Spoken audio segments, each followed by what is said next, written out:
Hello guys, welcome back again. So let's continue with our tutorial. In this very third video of our tutorial, we'll continue with the GPIO API of the ESP IDF. In the previous video, we were able to configure multiple pins or multiple GPIOs, like 3 GPIOs at once using the common configuration method. So we'll replicate this same scenario but in VS Code, and we'll simulate it. I'll also flash it onto my board. Unfortunately, I don't have a camera, but that's not an issue. So without further delay, I assume that you already know on the API. If you don't, I will explain it in VS Code. Let's get started.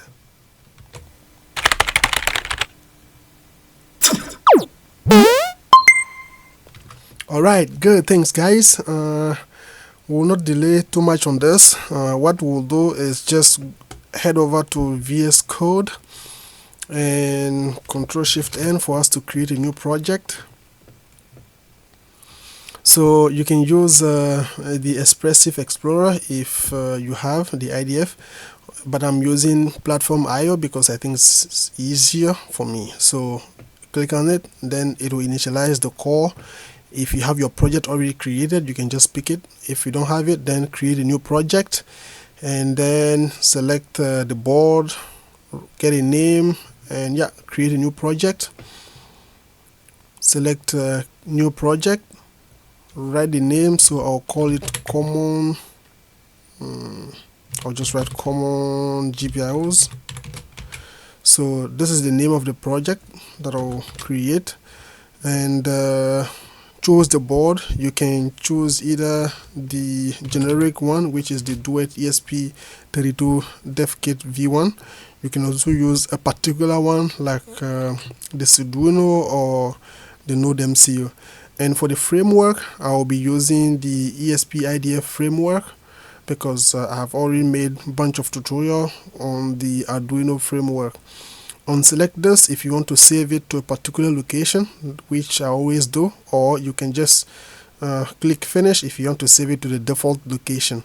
So in my case, I will save mine in my D, and I have a folder where I save most of my IP. Okay, so here and then finish. You click finish and the project will be created. So in my case, I've already created a project.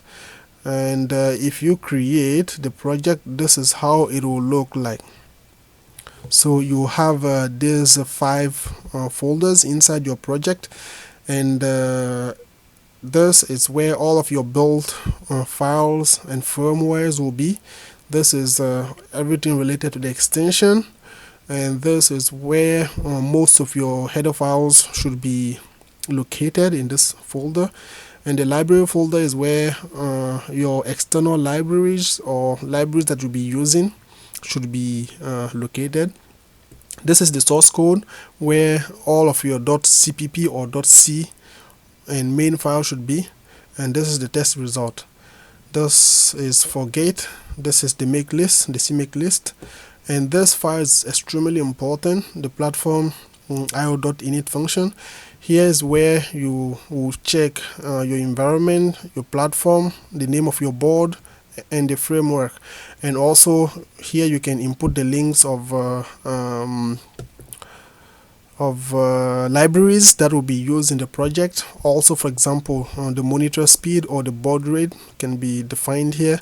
The port and the build method, all of that can be defined in this file.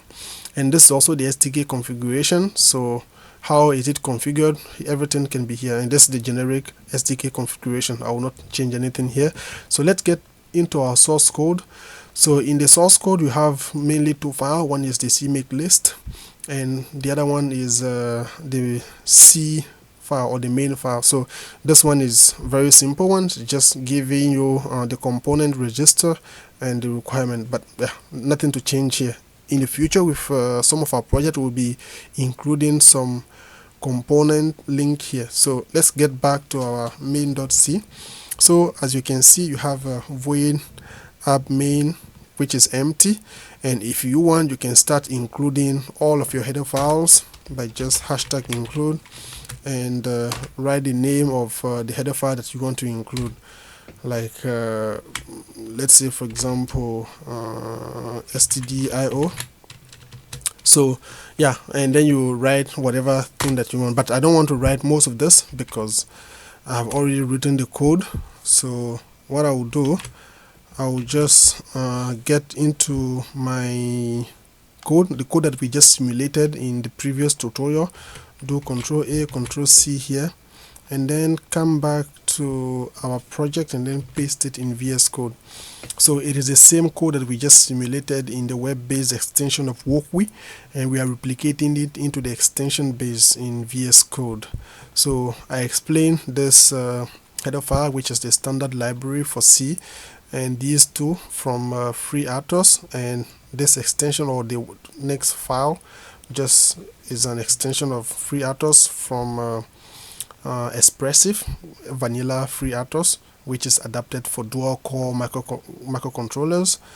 And this is the driver or the GPIO header file, where we have all the functions that we'll be learning or studying in this tutorial. And I define here 3 pins or 3 GPIOs, one being GPIO number 2, GPIO number 4, and GPIO number 5, or pin 2, 4, and 5. So I want to configure all of these 3 at once, and for that you have to use the common or the GPIO common configuration method, which is GPIO config. And this GPIO config is a struct. You have to pass all the public members or elements of this struct to the function, which is GPIO config. And this struct can be passed as a pointer. Okay, so we pass the address of this struct to this function, and then we'll have access to all of the members or the component or parameters of this struct. So yeah, for me to do that, I first declared here a struct that I call GPIO config.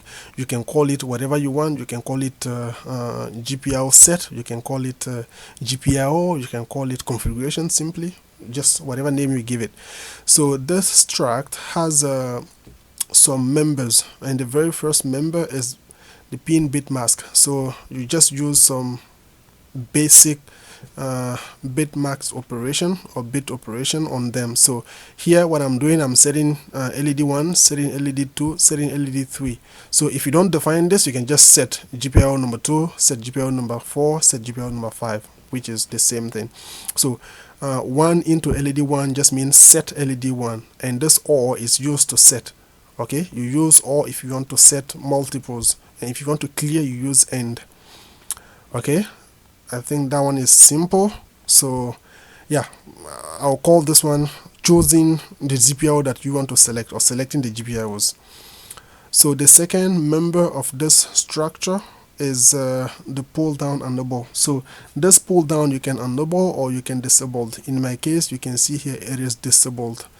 Okay, and the third one is the pull up. I also disabled my pull up.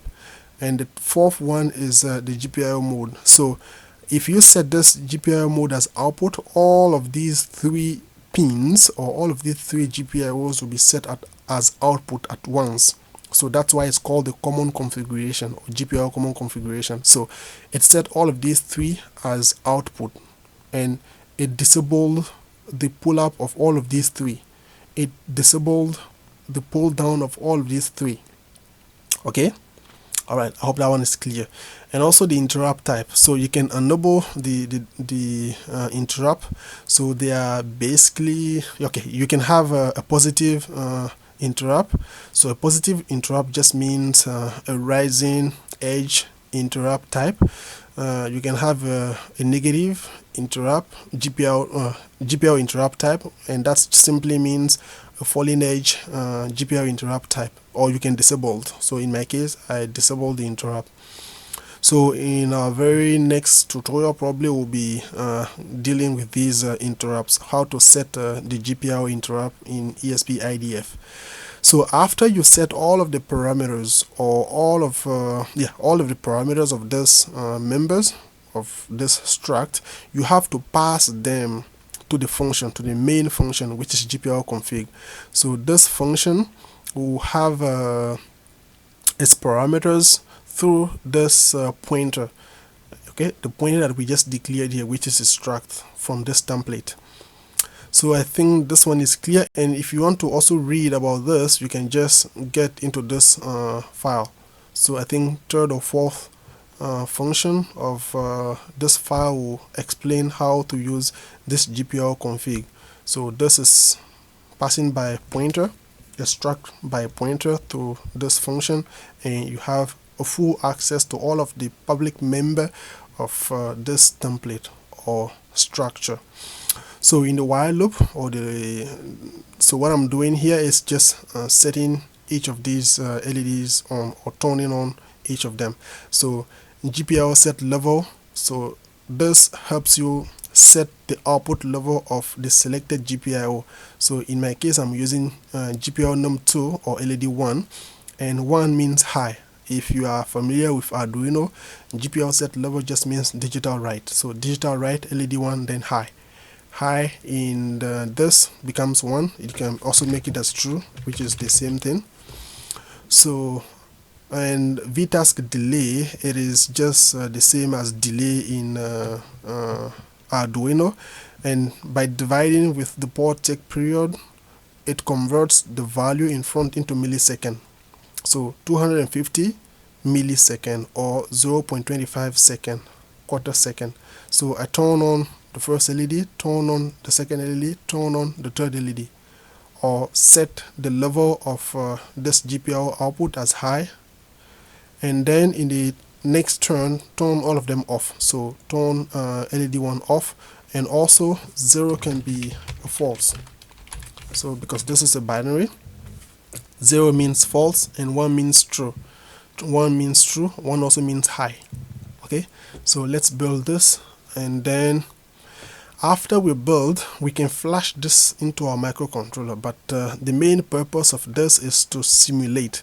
So we cannot simulate it right now unless we add 2 more files to our project. And the very first file that we need to add is the WOKWI.toml. So right click and then select new file. So we just finished building, and I'll call this file, or you should call this one as WOKWI.toml. So this is where we configure everything related to the extension. Okay, so in it, we first have to define which extension that we are using, and we are using the WOKWI extension, and also the version of WOKWI that we are using. We are using version 1. And then where is the binary file of our project or firmware? So I'll call it, it's called firmware. So this binary file in our case will get to the link. I'll copy the link and then paste it there. And finally, the output of the linker file, which is our ELF file. Alright, so where can we get this binary file, this firmware file, and this linker output file? If you go to your .pio or .pio, you click on it, you will see the name of the board that you are using, and then you open that. Also, I said all of the build file will be here. You have to scroll down, and then you will find your firmware.bin, or which is a binary file, and this file can be directly flashed onto an ESP32, and the project will be running perfectly without any problem. So right click on this, copy the relative path, okay, copy relative path, and then paste it at the place of the firmware. Same case for the linker output file. So go to your firmware.elf and then copy the relative path and paste it here. Okay, so yeah, now we finished configuring the very first file. We also need a second file, which is the diagram, and this diagram tells the extension which component, which microcontroller are we using. Is it an Arduino Uno? Is it an ESP32? Is it an ESP32 S2, S3?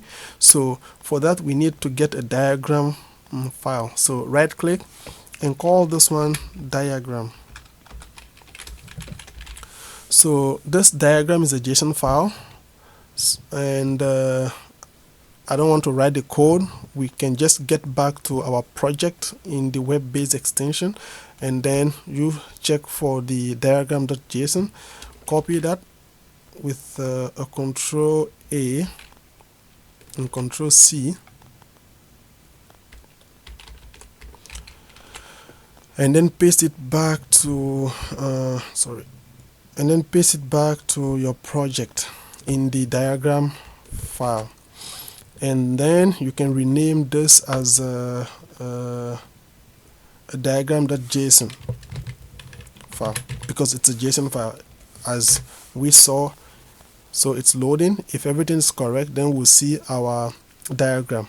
Alright, so and I hope it is the same thing that we have here, and you can see the file type is a JSON file. So get back to our project in here, and we can see it is the same thing. Alright, so we are now okay, and we can lastly build our project, and after building we can now simulate it. If we are convinced or happy with the result of the simulation, we can now upload it to our board and then see the result in real life. So alright, so there's no dependencies, so it will release in the building mode and directly get it everything to the header, to the linker file, and the linker file will generate a linker file, which is the firmware.elf. After that, put them together to get the binary file, which is the firmware.bin. Alright, so we are ready to go. Now, how can we simulate this? You can either click on F1 on your keyboard, or you just click on this diagram.json and then you have access. But I'll first click F1 and then start simulator, and you will see if everything is alright. Then it will also give us all the result. It says that we have set GPIO 2, we disabled its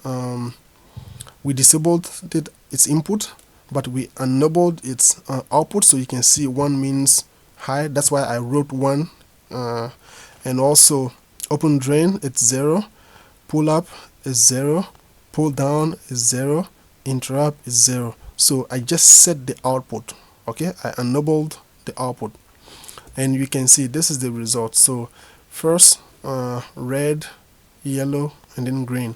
So LED 1, LED 2, LED 3. So on, and then off, off. So yeah, and we can see the output of everything that we set just at once. Okay, so the one that I wrote here, let me open that. You can see here that here I set LED 1 by writing 1 into it, LED 2 by writing 1 into it, LED 3 by writing 1 into it. So these 111s are these 111s here, and these ones are disabled. So you can see the pull down is disabled, and you will see in its pull down you have 0. The pull up is disabled, so in the pull up you see it's 0. The open drain, I didn't set it, but you can see it's 0. Okay, the interrupt, I set it to, I disabled it, so you can see also it's 0. So this is how you can set multiple GPIOs at once using the GPIO config function.